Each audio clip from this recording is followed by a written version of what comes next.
الصلاۃ والسلام۔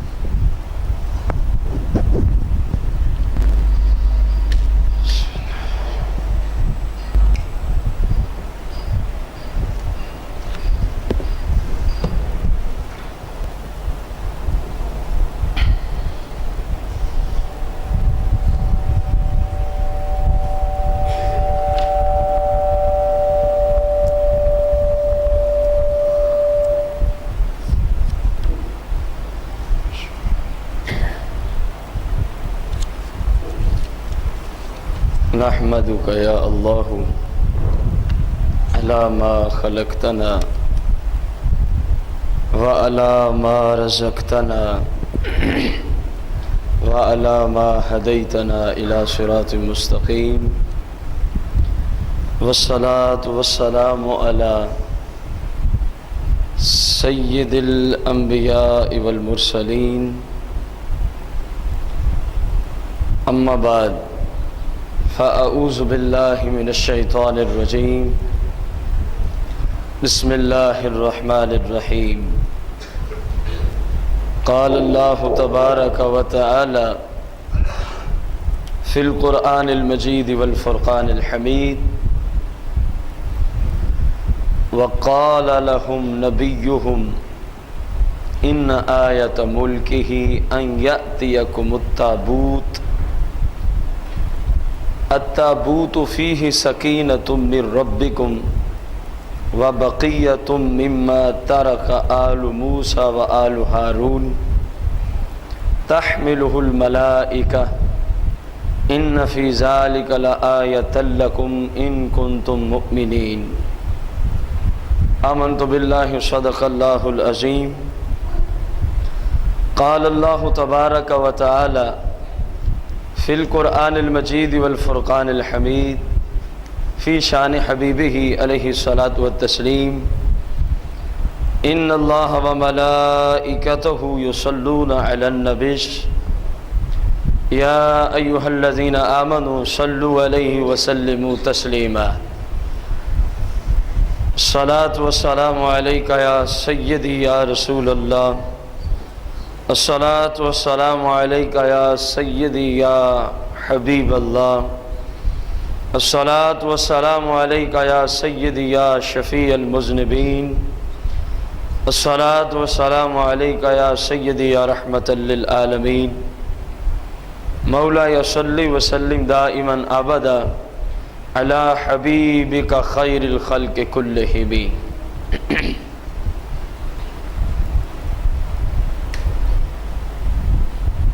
احباب ذی وقار، حمد و صلات کے بعد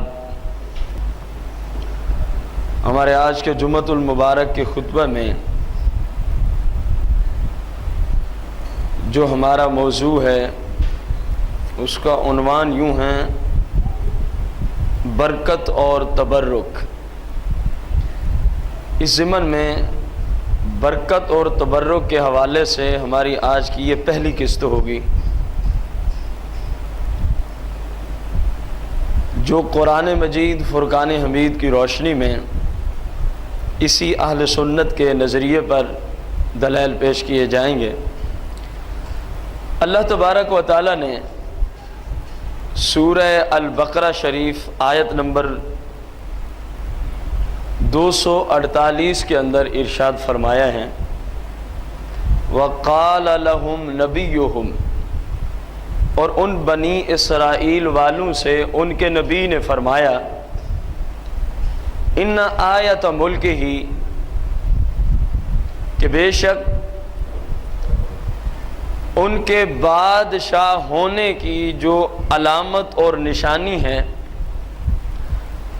وہ کیا ہے، ان یأتیکم التابوت، کہ تمہارے پاس ایک تابوت آئے گا، فیہ سکینۃ من ربکم، اس تابوت میں تمہارے لیے تسکین ہے، سکون ہے تمہارے رب کی طرف سے، وبقیۃ مما ترک آل موسیٰ وآل ہارون، اور اس تابوت میں حضرت سیدنا موسیٰ علیہ الصلاۃ والتسلیم اور حضرت سیدنا ہارون علیہ الصلاۃ والتسلیم کے آثار اور ان کے تبرکات بھی موجود ہوں گے۔ تحملہ الملائکہ، اس تابوت کو اٹھا کے لائیں گے فرشتے۔ ان فی ذالک لآیۃ لکم، اس تابوت میں تمہارے لیے نشانی و علامت ہے۔ ان کنتم مؤمنین، اگر تم مسلمان ہو تو، اگر تم مسلمان ہو تو تمہارے لیے اس تابوت میں نشانی ہے۔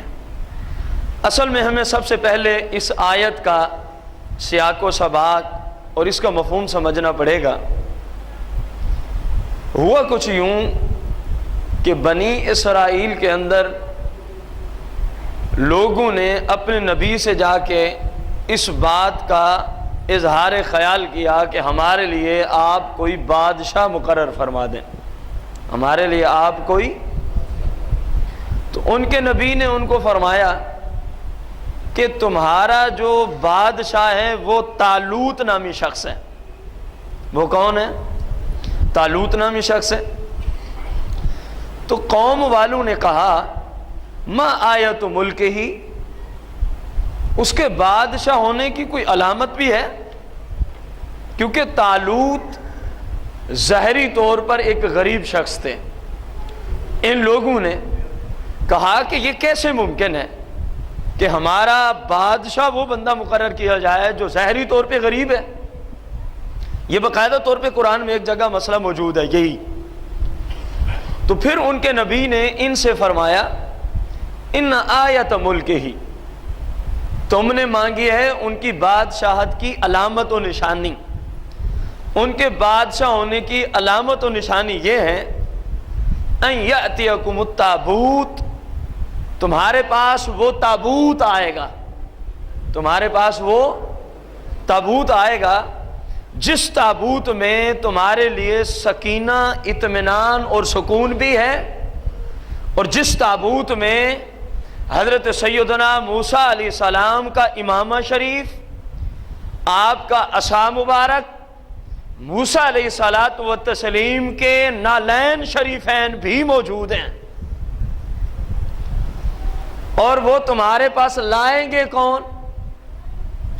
ان کے نبی نے، بنی اسرائیل کے نبی نے ان کو کہا وہ تابوت تمہارے پاس اللہ کی جانب سے فرشتے لے کر آئیں گے، اللہ کی جانب سے فرشتے لے کر آئیں گے۔ یہ ہے حضرت طالوت کے بادشاہ ہونے کی نشانی اور علامت۔ اب یہ تابوت تھا کیا؟ ہمیں پہلے اب یہ بھی سمجھنا پڑے گا کیا تھا اور کب سے یہ تھا۔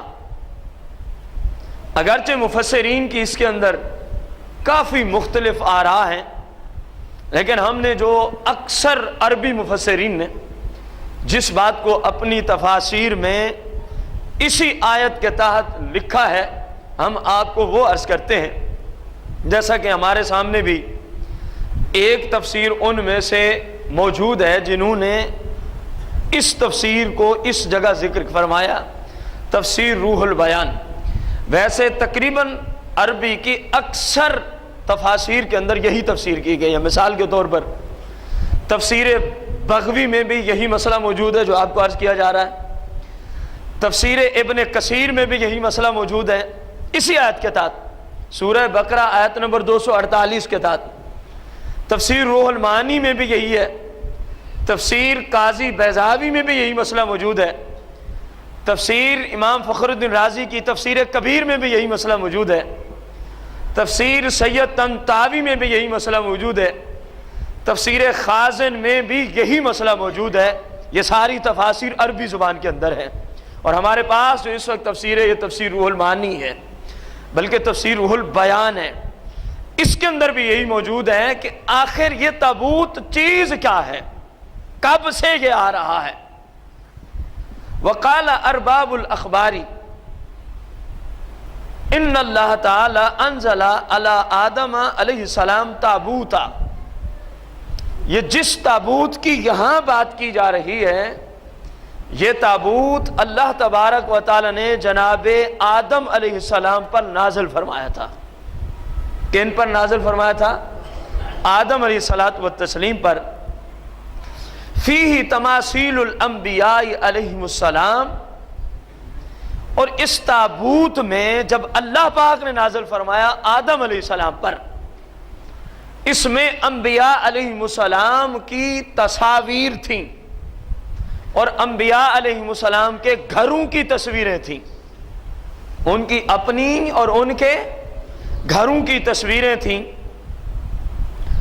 وَكَانَ مِنْ عَوْدِ الشَّمْشَاد، یہ شمشاد لکڑی ہوتی ہے ایک، اس سے بنا ہوا تھا، اور پھر تھا کتنا؟ لمبائی میں یہ 3 ہاتھ تھا اور چوڑائی میں 2 ہاتھ تھا، لمبائی میں 3 ہاتھ اور چوڑائی میں 2 ہاتھ تھا۔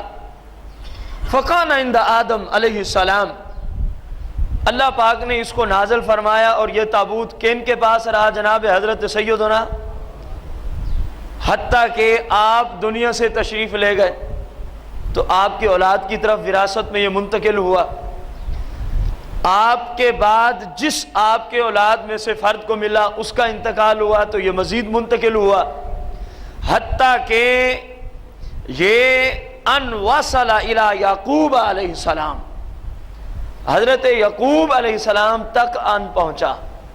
کون سی چیز؟ تابوت۔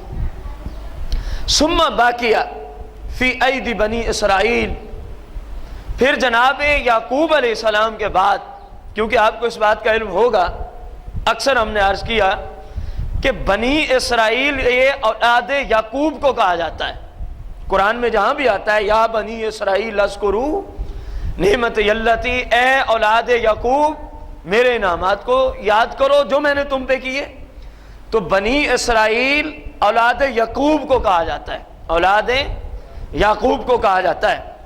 حضرت یعقوب علیہ السلام سے یہ تابوت پھر وراثتاً چلتا آیا کس کی طرف؟ بنی اسرائیل کی قوم میں، حتیٰ کہ ان وصل الی موسیٰ علیہ السلام، یہ تابوت کہاں تک آپ پہنچا؟ حضرت سیدنا موسیٰ علی نبینا علیہ الصلوۃ والتسلیم کے پاس۔ تو پھر آپ نے کیا کیا؟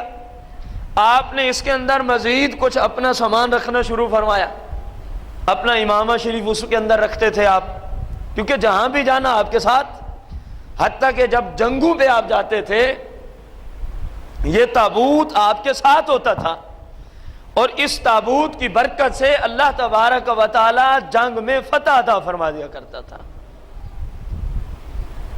پھر آپ بھی دنیا سے تشریف لے گئے تو یہ بنی اسرائیل آپ کی امتیوں کے پاس رہا، حتیٰ کہ انہوں نے اس سے اتنے بڑے بڑے فوائد لیے۔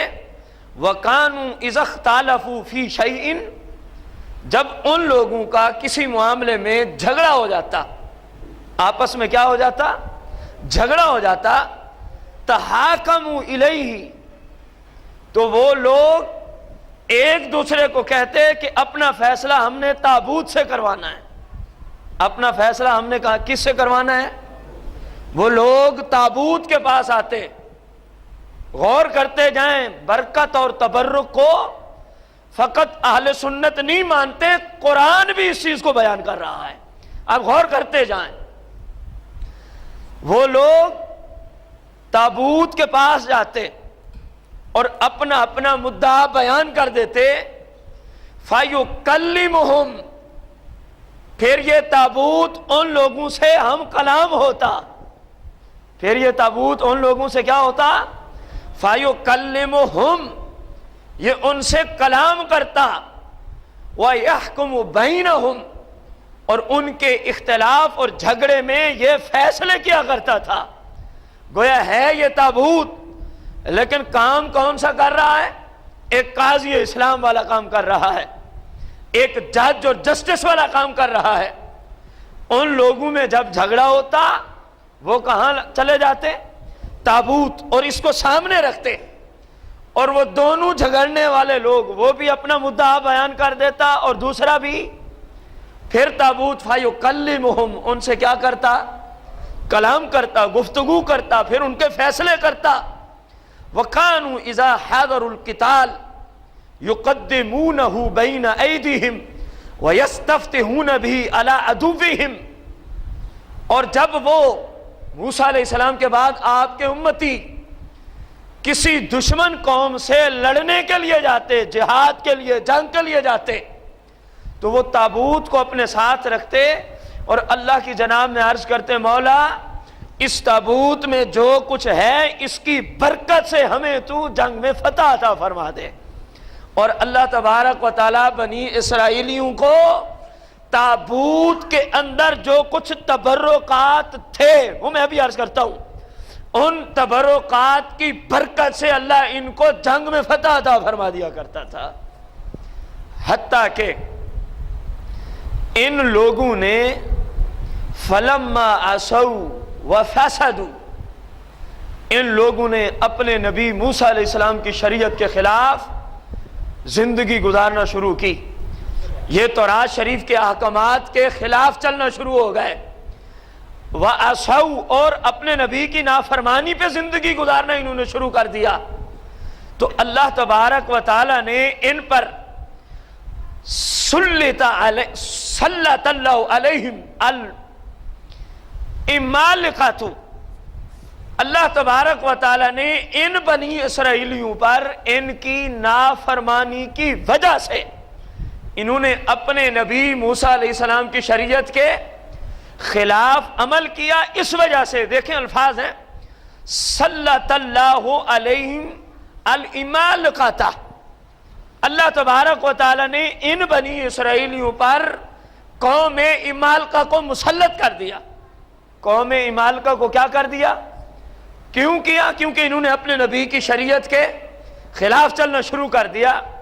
فَغَالَبُوهُمْ عَلَى التَّابُوتِ، اور قوم عمالقہ ان لوگوں سے تابوت چھین کر لے گئی، ان لوگوں سے تابوت چھین کر لے گئی، اور ان بدبختوں نے کیا کیا؟ کیونکہ وہ کفار تھے، وہ تبرکات کے منکر تھے، وہ برکت اور تبرک کو مانتے نہیں تھے، ان بدبختوں نے، میں نے آپ کو ابتداً عربی کی 9 تفاسیر کا حوالہ پیش کیا اسی بات پہ جو آپ کو سنا رہا ہوں، یہ کو فقط مجدد اہل سنت امام اہل سنت مولانا شاہ امام احمد رضا خان رضی اللہ تعالیٰ عنہ کا دیا ہوا نظریہ نہیں ہے، یہ قرآن ہے، انبیاء علیہ السلام سے نظام چلا آ رہا ہے، اور جن لوگوں نے اس تابوت کی بے حرمتی کی وہ قوم کافر تھے، وہ کفار تھے، وہ دین کے دشمن تھے،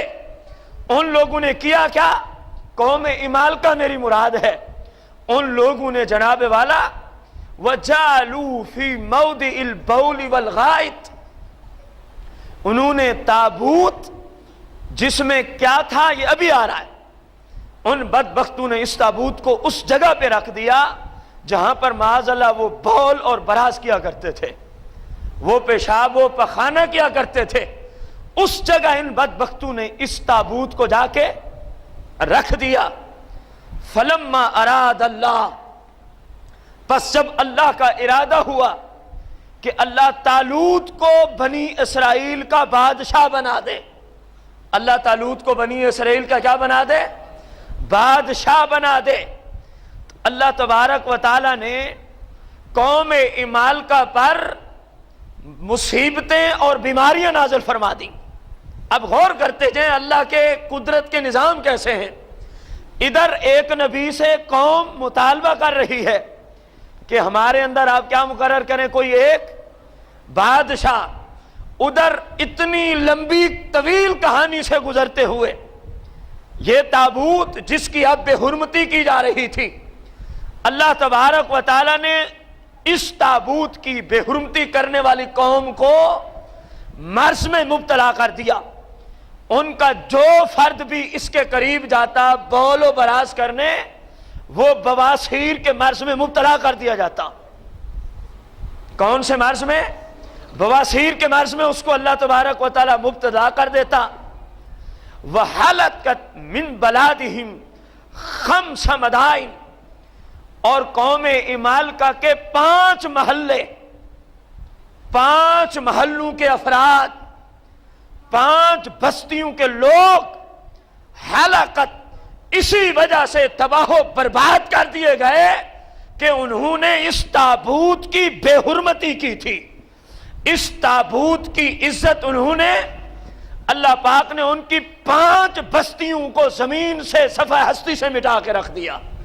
یہ ساری بات میں آپ کو بعد میں عرض کروں گا جو نکات آئیں گے کہ ان قوموں پہ عذاب کیوں آیا، ان قوموں پر بواسیر کا مرض کیوں مبتلا کر دیا گیا. ان قوموں میں سے 5 محلے اور قبیلوں کو اللہ نے ہلاک کر دیا، تباہ و برباد کر دیا. آخر اس کی وجہ کیا تھی؟ فقط انبیاء علیہ السلام کے تبرکات کو نہ ماننا اور ان تبرکات کی بے حرمتی کرنا. قرآن بیان کر رہا ہے اللہ نے ان کو تباہ و برباد کر دیا تھا. قوم عمالقہ کو اللہ تعالیٰ نے تباہ و برباد کر دیا. ادھر یہ نظام چل رہا ہے کہ جو بھی تابوت کے قریب جاتا اس کی کیا ہو جاتا، وہ مرض میں مبتلا ہو جاتا اور کچھ ہلاک ہو جاتے. ان لوگوں کے کچھ سیانے لوگوں نے کہا ارے بے وقوفو، یہ جو مرض تمہارے اندر پھیل رہا ہے، یہ جو ہلاکتیں تمہارے اندر آ رہی ہیں، ہمیں یہی لگتا ہے جو تم اس تابوت کی بے حرمتی کر رہے ہو، اس وجہ سے اللہ تم سے ناراض ہو گیا ہے. اس وجہ سے اللہ تم سے، یہ 9 مفسرین کی آراز کر رہا ہوں اپنے نالج کے اعتبار سے. ساری تفسیریں کیونکہ میں نہیں پڑھ سکتا، کیونکہ میں ایک دن میں ساری تفسیروں کو کس طرح دیکھ سکتا ہوں. 9 عربی کی تفسیروں کو میں دیکھ کے آیا ہوں جن کے اندر یہی جملے ہیں کہ ان کے بڑوں نے کہا کہ تمہارے اوپر یہ جو مرض مبتلا کیا گیا، تمہارے 5 محلے جو اللہ نے تباہ و برباد کر دیے، اس کی وجہ کیا ہے؟ تم نے تابوت کی کیا کی ہے؟ بے حرمتی کی ہے. انبیاء علیہ السلام سے نسبت رکھنے والی چیزوں کی تم نے بے ادبی کی ہے. اس وجہ سے اللہ تم سے ناراض ہو گیا ہے اور تمہارے اندر اللہ نے مصیبتوں کو اور تمہارے اندر ہلاکتوں کو اللہ نے مسلط کر دیا ہے. پھر انہوں نے کہا اب کیا کیا جائے؟ کہنے لگے اب اس طرح کرو کہ 2 بیل لو. کیا لو؟ 2 بیل، ان کے پیچھے ریڑی، اور پھر اس کے اوپر تابوت رکھ دو اور بیلوں کو چلا دو. اور بیلوں کو اللہ جہاں چاہے گا تابوت کو لے جائے گا. اللہ جہاں چاہے گا تابوت کو، جب یہ ہماری بستی سے نکل جائے گا، کیونکہ ہم اس تابوت کی کیا کرتے ہیں؟ بے ادبی، بے حرمتی کرتے ہیں. ہمارے اوپر عذاب آ گیا. جب یہ تابوت یہاں سے چلا جائے گا تو کوئی بے ادبی کرنے والا موجود، لہذا عذاب بھی ٹل جائے گا. عذاب بھی، ادھر یہ نظام اور ادھر بنی اسرائیل کے نبی سے لوگ کہہ رہے ہیں کہ ہمارے لیے کیا مقرر کر دیں آپ. ابتدا میں نے آپ کو عرض کیا تو آپ نے فرمایا کہ تمہارا بادشاہ طالوت ہے. کہنے لگے طالوت تو ایک غریب شخص ہے، ہم اس کو اپنا بادشاہ کس طرح مان لیں؟ وَقَالَ لَهُمْ نَبِيُّهُمْ إِنَّ آيَةَ مُلْكِهِ. پھر لوگوں نے کہا کہ اس کے بادشاہ ہونے کی کوئی نشانی بیان کر دیجئے. ان کے نبی نے کہا ان کے حضرت طالوت کے بادشاہ ہونے کی نشانی یہ ہے أَن يَأْتِيَكُمُ التَّابُوتُ فِيهِ سَكِينَةٌ مِّن رَبِّكُمْ، کہ تمہارے پاس وہ تابوت آئے گا جس جگہ حضرت لوط کا گھر، حضرت طالوت کا گھر ہے، اسی جگہ تم انتظار کرو فلاں دن. وہ تابوت آئے گا جو تمہارے بڑے بڑوں کے، تمہاری نسل در نسل جس تابوت سے فیض حاصل کرتی رہی، اور پھر ان کی نافرمانی کی وجہ سے اللہ پاک نے کسی اور قوم کو دے دیا. اگر فلاں دن تک وہ تابوت حضرت طالوت کے گھر آ جائے تو سمجھ لینا رب کی طرف سے یہ تمہارا بادشاہ ہے، اور اگر نہ آئے تو سمجھ لینا یہ تمہارا بادشاہ. ادھر دن دے دیا گیا، ادھر اللہ نے ان پہ مصیبتیں مسلط کر دیں. انہوں نے 2 بیلوں کو ایک ریڑی میں جوتا اور تابوت اوپر رکھ کے بیلوں کو چلا دیا. پھر اللہ تبارک و تعالی نے کیا کیا؟ 2 فرشتے بھیج دیے. اللہ پاک کی قدرت دیکھتے جائیں. کیا کیا؟ 2 فرشتے بھیج دیے جنہوں نے ان بیلوں کو پکڑا، چلاتے چلاتے چلاتے جناب حضرت طالوت کے گھر لے آئے. جس دن جس ٹائم کا وعدہ تھا نبی علیہ السلام کی زبان سے جو نکلا تھا، اسی ٹائم اسی دن کو لوگ منتظر تھے تابوت کے کہ اتنا قیمتی خزانہ ہمارے بزرگوں کی نافرمانی کی وجہ سے اللہ نے ان سے چھین لیا تھا۔ ایک تو وہ خزانہ مل رہا ہے، دوسرا عجیب بات ہے کہ غریب بندے کو پوری بنی اسرائیل کا بادشاہ بنایا جانے والا ہے۔ تو لوگ منتظر تھے، تو جس طرح نبی علیہ السلام نے ان کو بتایا تھا اسی ٹائم پہ جناب طالوت کے گھر وہ تابوت تشریف لے آیا۔ وہ تابوت کیا لے آیا؟ تشریف لے آیا۔ لوگوں نے مان لیا کہ واقعی رب کی طرف سے یہ فیصلہ ہے کہ حضرت طالوت ہمارے کیا ہیں؟ بادشاہ ہیں۔ اب دیکھنا یہ ہے اس تابوت کی، میں نے آپ کو کہانی عرض کی کہ کیسے نازل ہوا، سب سے پہلے کس نبی کے پاس آیا اور اس میں کیا تھا، بعد میں کیا کچھ رکھا گیا، اور کس قوم نے کس وقت تک کس طرح اس سے فائدہ حاصل کیا، اور کب ان سے اللہ پاک نے چھین لیا، اور جن لوگوں نے اس تابوت کی بے حرمتی اور بے ادبی کی ان پر اللہ نے کیسے عذاب نازل فرمایا۔ اب غور یہ کرنا ہے کہ ان لوگوں پر عذاب کیوں آیا، اس تابوت میں آخر وہ کون سی متبرک اشیاء تھیں جن کی بے حرمتی رب کو منظور؟ اللہ نے 5 قبیلے تباہ و برباد کر دیے۔ اب غور کرنا، قرآن کہہ رہا ہے وَبَقِيَّةٌ مِّمَّا تَرَكَ آلُ مُوسَىٰ وَآلُ هَارُونَ تَحْمِلُهُ الْمَلَائِكَةُ، اس تابوت میں موسیٰ علیہ السلام سے نسبت رکھنے والی چیزیں بھی ہوں گی، اس تابوت و صندوق میں جناب ہارون علیہ السلام سے نسبت رکھنے والی چیزیں بھی ہوں گی۔ فرمایا طالوت کے گھر جب وہ آئے گا تحملہ الملائکہ، اس کو فرشتے اٹھا کے لائیں گے، جس طرح کہ بیلوں کو فرشتے ہانکتے ہوئے لے آئے، تو گویا فرشتے اٹھا کے لائے۔ اب غور کریں مفسرین نے اس میں کیا فرمایا کہ موسیٰ علیہ السلام کی اس میں کیا کیا چیز موجود تھی۔ فرمایا اس میں ایک تو تورات شریف کی کچھ تختیاں موجود تھیں، اس تابوت اور اس صندوق میں کیا موجود تھیں؟ تورات شریف کی کچھ تختیاں موجود تھیں۔ نمبر 2 وَعَصَا مُوسَىٰ، اور حضرت موسیٰ علیہ السلام کا وہ ڈنڈا، وہ عصا مبارک جس کو آپ اپنے مبارک ہاتھ میں رکھا کرتے تھے، وہ بھی اسی میں تھا۔ وَثِيَابَهُ، اور آپ کے کپڑے بھی اسی صندوق اور تابوت میں تھے۔ غور کرتے جائیں، فرمایا مفسرین کرام نے وَنَعْلَاهُ، اور جناب موسیٰ علیہ السلام کے نالین شریف ہیں، آپ کے شوز، آپ کے جوتے، یہ بھی اسی صندوق اور تابوت میں موجود تھے۔ وَإِمَامَ ہارون علیہ السلام، اور جناب ہارون علیہ السلام کا کیا موجود تھا؟ امامہ شریف موجود تھا۔ اب غور کریں، ان لوگوں نے، اور بعد روایت میں جناب سلیمان علیہ السلام کی انگوٹھی کا ذکر بھی آیا ہے، جناب سلیمان علیہ السلام کی انگوٹھی کا ذکر بھی آیا ہے کہ وہ بھی وہاں پر موجود تھی۔ اب غور کریں، اس تابوت میں جب جنت سے نازل کیا گیا تو تمام انبیاء کی کیا تھیں؟ تصویریں، اور ان کے گھروں کی تصویریں تھیں۔ نمبر 2 اس میں موسیٰ علیہ السلام کے کپڑے، موسیٰ علیہ السلام کا عصا مبارک ڈنڈا، موسیٰ علیہ السلام کے نالین شریفین، اور جناب ہارون علیہ السلام کا امامہ شریف، اور بعض روایتوں میں موسیٰ حضرت سلیمان علیہ السلام کی انگوٹھی۔ اب غور کریں، موسیٰ علیہ السلام کے جوتے اس میں تھے، موسیٰ علیہ السلام کے، اور قرآن کہہ رہا ہے فیہ سکینۃ من ربکم، کہ اس تابوت میں تمہارے لیے سکون و اطمینان ہے، سکون و اطمینان من ربکم، تمہاری رب کی طرف سے سکون بھی ملے گا، تمہارے رب کی طرف سے تمہیں اطمینان بھی ملے گا، اس کی برکت سے تمہارے رب کی جانب سے تمہیں تسکین بھی حاصل ہوگی۔ اور اس میں ہے کیا؟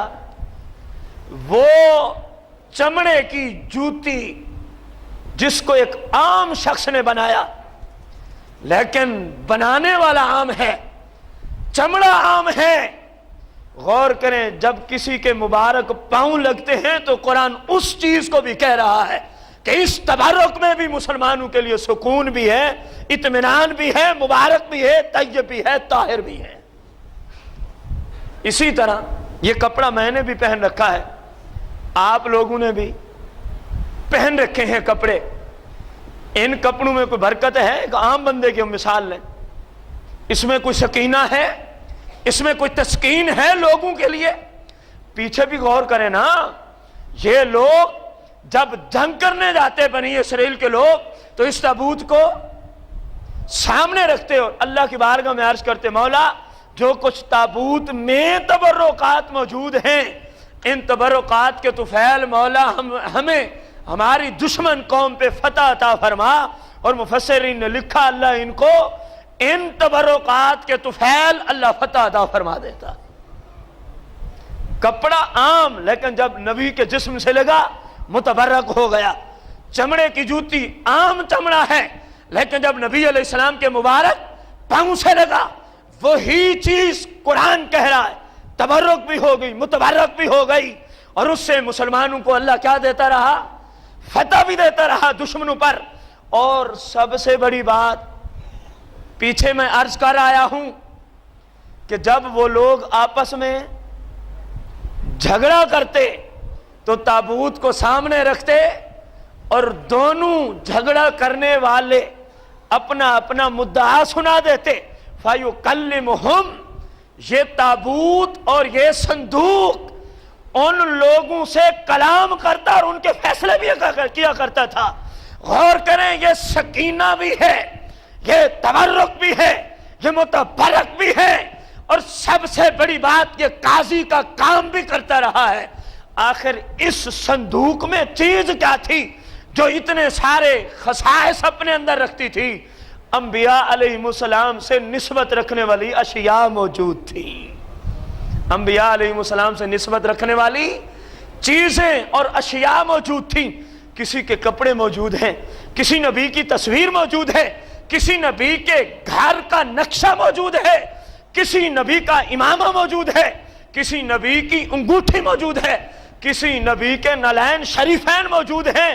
بتائیے، قرآن بیان کرے کہ نبی سے جس چیز کو نسبت ہو جائے اس چیز کو رب قرآن میں متبرک بھی فرما رہا ہے، اس چیز کو اتنا پروٹوکول دیا جا رہا ہے، قرآن کی روشنی میں اتنی عزت دی جا رہی ہے کہ لوگ جب آپس میں جھگڑا کرتے تھے، لڑ پڑتے تھے، تو ان کے ماں بہن فیصلہ یہی تابوت کیا کرتا تھا۔ تو اس صندوق کی کیا مجال کہ یہ بولتا؟ بھائی صاحب، صندوق نہیں بولتا تھا، انبیاء کے تبرک کا فیضان تھا۔ روحانی طور پہ ان لوگوں کے ساتھ کلام بھی کیا جاتا، ان لوگوں کو فیصلہ بھی سنا دیا جاتا تھا۔ تو اہل سنت بھی الحمدللہ علی احسانہ، انبیاء علیہ السلام کے تبرکات، بزرگان دین کے تبرکات کو ماننے والے ہیں، اور یہ فقط کوئی خیالی عقیدہ نہیں ہے، یہ رب کا قرآن اسی عقیدے کو بیان کر رہا ہے۔ رب کا قرآن اسی عقیدے کو، اب غور کریں ان لوگوں کے پاس کیا دلیل تھی؟ ان لوگوں کے پاس کچھ فوائد میں اس آیت کے تحت عرض کروں۔ ان لوگوں کے پاس کیا دلیل موجود تھی کہ یہ جو تابوت ہے یہ واقعی آدم علیہ السلام سے چلا آ رہا ہے؟ کیا تورات میں اس کا ذکر تھا؟ ہرگز نہیں۔ یہ لوگوں میں بس مشہور تھا، ایک دوسرے سے سنتے سناتے چلے آ رہے تھے کہ یہ تابوت اللہ نے کس پہ نازل فرمایا تھا؟ جناب آدم علیہ السلام پر، پھر وراثتاً آپ کے بعد آپ کی اولاد کے پاس، پھر آگے اولاد کے پاس، حتیٰ کہ جناب حضرت یعقوب علیہ السلام تک، اور پھر آپ سے جناب حضرت موسیٰ علیہ السلام تک، اور پھر جب ان کی قوم ان کی شریعت کی نافرمانی کرنے لگی تو اللہ پاک نے یہی تابوت کسی کافر قوم کو دے دیا۔ پھر جب ضرورت پڑی تو ان کو مصیبتوں میں، بیماریوں میں اور موت میں مبتلا کر دیا رب تبارک و تعالیٰ نے۔ پھر ان لوگوں نے بیلوں پہ اس تابوت کو رکھ چھوڑا، اور اللہ نے فرشتوں کو بھیج کے حضرت طالوت کے گھر تک پہنچا دیا۔ اب غور کریں، یہ تو بعد کی بات ہے نا جو قرآن میں آیا کہ یہ تابوت تھا، اللہ کی طرف سے نازل شدہ تھا، اس میں یہ تبرکات تھے۔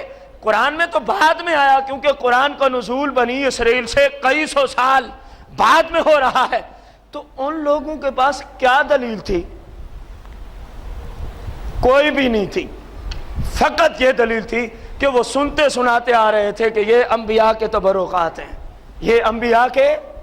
تو آج بھی اگر کسی جگہ، جو میں بات کہنا چاہتا تھا، آج بھی اگر کسی جگہ کوئی شخص یہ کہہ دے کہ یہ منہ مبارک مصطفیٰ کریم کا ہے، جس طرح آج مسلمانوں میں معمول ہے، آقا کریم کے منہ مبارک، آپ کی زلف عنبری کی زیارت کرائی جاتی ہے، اور ہم سے جو اس وقت ملک پاکستان میں قوم امالکا رہتی ہے، جو اس دور میں قوم امالکا کے عقائد تھے، اس دور میں بھی ایسے لوگ موجود ہیں، انہوں نے بھی انبیاء کے متبرک اشیاء اور ان کے تبرکات کی کیا کی تھی؟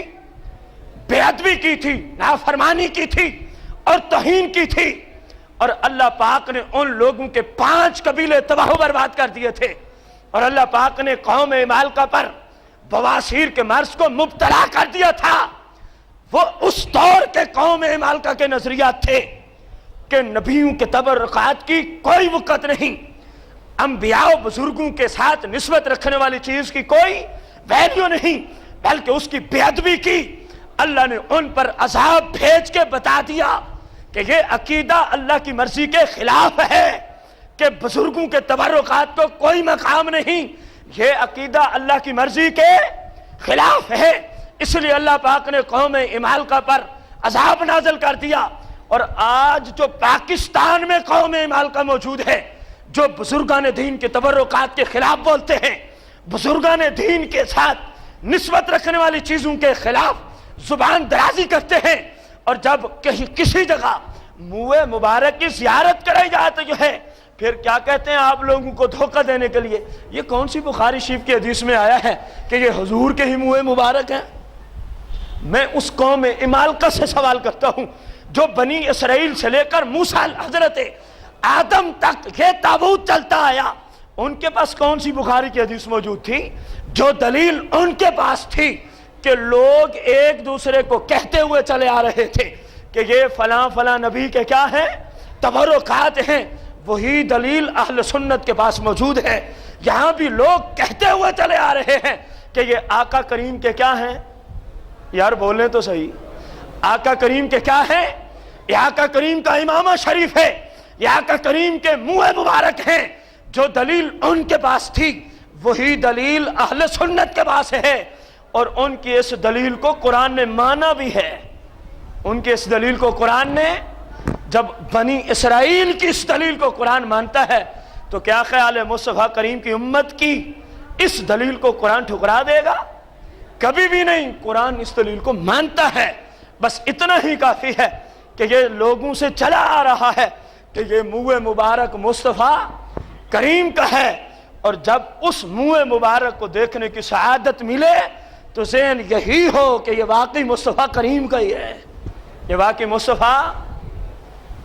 اور بات، قوم امالکا کے 5 قبیلے اللہ نے برباد کیوں کیے؟ قوم امالکا پر اللہ پاک نے بواسیر کا مرض کیوں مسلط کیا؟ اور یہ مفسرین نے لکھا، ہر وہ شخص یا تو مر گیا یا بواسیر کے مرض میں کیا ہو گیا؟ مبتلا ہو گیا، جس نے بھی اس تابوت کی بے ادبی کی۔ قوم امالکا میں سے جس شخص نے بھی اس تابوت کی کیا کی؟ بے ادبی کی، توہین کی۔ 5 قبیلے ان کے ایسے تھے جن کو اللہ پاک نے صفحہ ہستی سے مٹا کے رکھ دیا، ان پہ موت مسلط کر دی، اور کئی ہزاروں کی تعداد میں امالکا کے لوگ ایسے تھے جن کو اللہ نے کس مرض میں مبتلا کر دیا؟ اونچی بولیں، میرا سوال ہے کیوں مبتلا کیے گئے؟ کس چیز کی بے ادبی کی تھی انہوں نے؟ ایک کپڑے کی بے ادبی کی تھی نا، ایک جوتے کی بے ادبی کی تھی نا، ایک لکڑ کی بے ادبی کی تھی نا۔ میرے بھائیوں غور کرو، وہ جوتا عام نہیں تھا، وہ لکڑ عام نہیں تھی، وہ کپڑا وہ انبیاء کے جسموں سے مس ہو گئے تھے، ان کے جسم سے لگ چکا تھا۔ اللہ تبارک و تعالی نے ان پر عذاب نازل کر کے ساری امت کو سمجھا دیا، اپنے سارے بندوں کو سمجھا دیا کہ جو میرے نیک بندوں سے نسبت رکھنے والی چیز کی توہین و بے ادبی کرے، میں اس پہ یہاں پر بھی عذاب نازل کروں گا، قبر و آخرت میں بھی اس کو دوزخ میں ڈال دوں گا۔ آج پاکستان کی قوم عمالقہ سے میں پوچھتا ہوں، بے ادبو، انبیاء اور بزرگان دین کے تبرکات کے خلاف زبان درازیاں کرنے والوں، قرآن کو تو پڑھو۔ قرآن کیا کہہ رہا ہے؟ قرآن کہہ رہا ہے جس قوم نے بھی، جس شخص نے بھی انبیاء سے نسبت رکھنے والی چیزوں کی کیا کی؟ اونچی بولیں، مزید اونچی بولیں، بے ادبی کی، اللہ نے ان کو کیا کیا؟ یار اونچی بولیں، اللہ نے ان کو عذاب میں مبتلا کر دیا، اللہ نے ان کو تباہ و برباد کر دیا۔ اور جو اس کا ادب و احترام کرتے تھے، جب ان پہ کوئی مشکل پڑتی تھی، جب دشمن سامنے ہوتے تھے، وہ ماننے والے، تبرکات کو ماننے والے اللہ کی بارگاہ میں عرض کرتے، مولا اس میں موسیٰ علیہ السلام کے کپڑے موجود ہیں، اس میں موسیٰ علیہ السلام کا عصا موجود ہے، اس میں موسیٰ علیہ السلام کے جوتے مبارک موجود ہیں، مولا تجھے ان تبرکات کا واسطہ دیتے ہیں، یا اللہ ہمیں ہماری قوم پر فتح دے جو سامنے لڑنے آئی ہے۔ تو اللہ تبارک و تعالیٰ ان ماننے والوں کو فتح دیتا تھا کہ نہیں دیتا تھا؟ پھر یہ ماننے والے جب آپس میں لڑ پڑتے تھے، جب آپس میں، تو یہی تبرکات ان کا فیصلہ کرتے تھے کہ نہیں کرتے تھے؟